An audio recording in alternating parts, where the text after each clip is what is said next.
Hello friends, welcome back to स्टडीकर। मैं हूं आपका दोस्त प्रभाकर। आज हम डिस्कस करेंगे 10 जनवरी 2022 से related most important current affairs. तो दोस्तों, इस लेक्चर को आप बहुत ही ध्यान से सुनिएगा। ये लेक्चर आपके एग्जाम के पॉइंट ऑफ व्यू से इंपॉर्टेंट है। लास्ट में आपसे कुछ क्वेश्चन पूछाएंगे तो उनके आंसर आपको कमेंट बॉक्स में जरूर देना है। दोस्तों, जब आप आंसर देते हैं कमेंट बॉक्स में तो आपका कॉन्फिडेंस और आपका जो मेमोरी पावर है ये दोनों बढ़ते हैं। तो आप आंसर जरूर करिएगा जो भी क्वेश्चन आपसे पूछे जाए। तो दोस्तों, लेक्चर को आप ध्यान से सुनिएगा। अगर आपको चाहिए इस लेक्चर का पीडीएफ तो टेलीग्राम चैनल को ज्वाइन कर लीजिएगा, जिसका लिंक आपको डिस्क्रिप्शन बॉक्स में मिल जाएगा।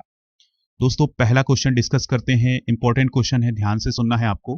केंद्रीय जल शक्ति मंत्री गजेंद्र सिंह शेखावत ने हाल ही में साल 2020 के लिए कौन से राष्ट्रीय जल पुरस्कार की घोषणा की है? तो दोस्तों, आंसर होगा इसका तीसरे, यानी गजेंद्र सिंह शेखावत ने हाल ही में तीसरे राष्ट्रीय जल पुरस्कार की घोषणा की है। तो दोस्तों, इसमें उत्तर प्रदेश प्रथम स्थान पर, राजस्थान दूसरे स्थान पर और तमिलनाडु ने तीसरा स्थान हासिल किया है। और दोस्तों, याद रखिएगा कि जो राष्ट्रीय जल पुरस्कार हैं ये जल संरक्षण के लिए किए गए प्रयासों के लिए दिया जाता है, यानी किस संगठन ने या किस व्यक्ति ने जल संरक्षण के क्षेत्र में या जल प्रबंधन के क्षेत्र में उत्कृष्ट काम किया है उसको ये जल पुरस्कार दिया जाता है। तो दोस्तों, जल संरक्षण के क्षेत्र में उत्तर प्रदेश ने सर्वश्रेष्ठ काम किया है 2020 में, राजस्थान दूसरे नंबर पर है और तमिलनाडु तीसरे स्थान पर है। दोस्तों, इस पुरस्कार में एक प्रशस्ति पत्र दिया जाता है, ट्रॉफी दी जाती है और कुछ नगद पुरस्कार भी दिया जाता है। इसकी शुरुआत कब से हुई थी? तो 2018 से हुई थी। तो दोस्तों, इंपॉर्टेंट क्वेश्चन ये है कि जल शक्ति मंत्री कौन है? गजेंद्र सिंह शेखावत हैं। और जो राष्ट्रीय जल पुरस्कार हैं उसमें प्रथम स्थान उत्तर प्रदेश का, द्वितीय स्थान राजस्थान का और तृतीय स्थान तमिलनाडु का है। अगला प्रश्न है, किस देश ने हाल ही में कानून बनाकर बाल विवाह पर पाबंदी लगा दी है? तो उस देश का नाम है फिलीपींस। दोस्तों, फिलीपींस की गवर्नमेंट ने हाल ही में कानून बनाकर बाल विवाह पर पाबंदी लगा दी है। अगर हम यूनिसेफ के आंकड़ों को देखें तो उस आंकड़ों के मुताबिक नाबालिग लड़कियों की शादी करने के मामले में पूरे विश्व में फिलीपींस 12वें स्थान पर है। दोस्तों, अब फिलीपींस में ऐसा कानून बना दिया गया है कि जो भी माता पिता 18 साल से छोटी लड़की की शादी करेंगे उनके माँ बाप को 12 साल तक की जेल हो सकती है। अभी तक क्या था दोस्तों कि हर 6 लड़की में एक लड़की का बाल विवाह जरूर होता था। कहां पर? फिलीपींस में। फिलीपींस की बात करें तो यह दक्षिण पूर्व एशिया में स्थित एक देश है जिसकी राजधानी मनीला है। अगला प्रश्न है, किस बैंक ने हाल ही में क्रिकेटर सैफ अली वर्मा को अपना ब्रांड एम्बेसडर नियुक्त किया है? तो आंसर होगा इसका बैंक ऑफ बड़ौदा। दोस्तों, बैंक ऑफ बड़ौदा ने हाल ही में क्रिकेटर सैफ अली वर्मा को अपना ब्रांड एम्बेसडर नियुक्त किया है। अगर हम बात करें सैफ अली वर्मा की तो सैफ अली वर्मा T20 क्रिकेट में भारत का प्रतिनिधित्व करने वाली सबसे कम उम्र की क्रिकेटर हैं। दोस्तों, सैफ अली वर्मा ने सचिन तेंदुलकर के 30 साल पुराने उस रिकॉर्ड को तोड़ दिया जो सचिन ने 16 साल की उम्र में पहला अंतरराष्ट्रीय अर्धशतक लगाने के साथ अपने नाम किया था। यानी दोस्तों, जो सचिन तेंदुलकर थे उन्होंने 16 साल की उम्र में अंतरराष्ट्रीय अर्धशतक लगाया था, लेकिन सैफ अली वर्मा ने 15 साल की उम्र में अंतरराष्ट्रीय क्रिकेट में अर्धशतक लगाया था। तो दोस्तों, इस प्रकार से सैफ अली वर्मा ने सचिन तेंदुलकर का भी रिकॉर्ड तोड़ा है। दोस्तों, बात आई है बैंक ऑफ बड़ौदा की, तो इसकी स्थापना 20 जुलाई 1960 को हुई थी और इसका जो मुख्यालय है 20 जुलाई 1908 को हुई थी और इसका मुख्यालय बड़ौदा गुजरात में है। दोस्तों, वर्तमान में इसके एमडी और सीईओ कौन है? संजीव चड्ढा। अगला प्रश्न डिस्कस करने से पहले आपको बता दें कि आप खबरी ऐप पर स्टडीकर को फॉलो कर सकते हैं, जहां पर आपको मोस्ट इंपॉर्टेंट ऑडियो लेक्चर मिल जाएंगे। इसके अलावा आपको मेरा मॉडर्न इंडियन हिस्ट्री का ऑडियो कोर्स मिल जाएगा फ्री में। दोस्तों, अगर आप मेरा फ्री में ऑडियो कोर्स ज्वाइन करना चाहते हैं तो उसके लिए आप एक कोड यूज करिएगा जिसका नाम है स्टडीकर 01। दोस्तों, जैसे ही आप ये स्टडीकर 01 कोड यूज करेंगे तो आप मेरा मॉडर्न इंडियन हिस्ट्री का ऑडियो कोर्स फ्री में ज्वाइन कर सकेंगे। हमारा व्हाट्सएप नंबर है 8602319713, तो इस पर भी आप हमसे संपर्क कर सकते हैं। अगला प्रश्न है दोस्तों, विनोद कन्नन ने हाल ही में किस एयरलाइंस के मुख्य कार्यकारी अधिकारी यानी सीईओ के रूप में पदभार संभाला है? तो आंसर होगा इसका विस्तारा एयरलाइंस। दोस्तों, विस्तारा एयरलाइंस के सीईओ कौन बने हैं? विनोद कन्नन। दोस्तों विनोद कन्नन ने हाल ही में विस्तारा एयरलाइंस के मुख्य कार्यकारी अधिकारी यानी सीईओ के रूप में पदभार संभाला है और उन्होंने लेस्ली थंग का स्थान लिया है। दोस्तों विनोद कन्नन ने एसआईए के साथ काम करते हुए 2 दशक से अधिक समय बिताया है और सिंगापुर के साथ साथ विदेश में एयरलाइन के प्रधान कार्यालय में कई वरिष्ठ पदों पर उन्होंने काम किया है। दोस्तों अब हम बात करेंगे स्टडी कर नॉलेज की, जिसमें हम सामान्य अध्ययन से रिलेटेड कुछ महत्वपूर्ण प्रश्नों को डिस्कस करेंगे जो कि आपके एग्जाम में पूछे गए हैं या पूछे जाने की संभावना है। दोस्तों पहला क्वेश्चन है, इंपॉर्टेंट क्वेश्चन है, किस अर्थव्यवस्था में एकाधिकार यानी मोनोपोली का प्रयोग किया जाता है? तो दोस्तों मोनोपोली का प्रयोग किया जाता है पूंजीवादी अर्थव्यवस्था में।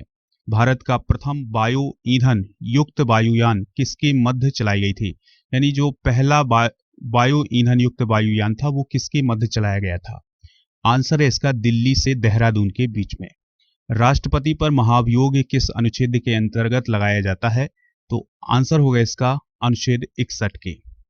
दोस्तों अरानमुला नौका दौड़ किस राज्य से संबंधित है?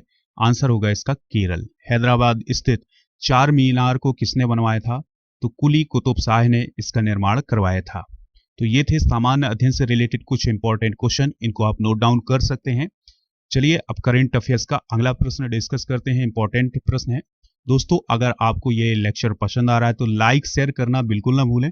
दोस्तों को शेयर कर दे सभी प्लेटफॉर्म पर जिससे स्टडीकर को सपोर्ट मिल सके।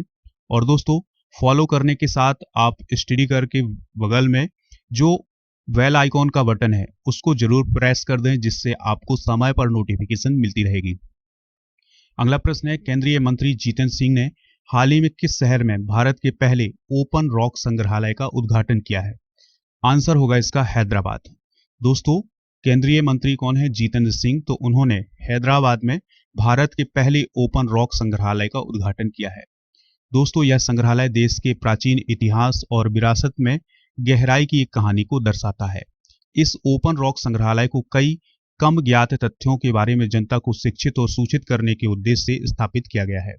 यानी दोस्तों इसमें कुछ चट्टानें हैं या रॉक हैं, तो उनको एक जगह एकत्रित किया गया है और ऐसे तथ्यों के बारे में लोगों को शिक्षित करना और सूचित करना है जो बहुत ही कम लोग जानते हैं। तो दोस्तों ये ओपन रॉक संग्रहालय कहाँ पर स्थापित किया गया है? हैदराबाद में।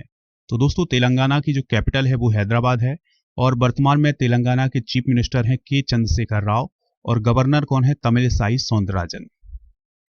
अगला प्रश्न है, किस राज्य सरकार ने मैनपुर सैनिक स्कूल का नाम पहले चीफ ऑफ डिफेंस स्टाफ यानी सीडीएस जनरल बिपिन रावत पर रखने की घोषणा की है? आंसर होगा उत्तर प्रदेश सरकार। यानी उत्तर प्रदेश सरकार के द्वारा मैनपुर सैनिक स्कूल का नाम किसके नाम पर रखने की घोषणा की गई है? देश के पहले सीडीएस जनरल बिपिन रावत के नाम पर। दोस्तों उत्तर प्रदेश की सरकार ने हाल ही में यह फैसला लिया है।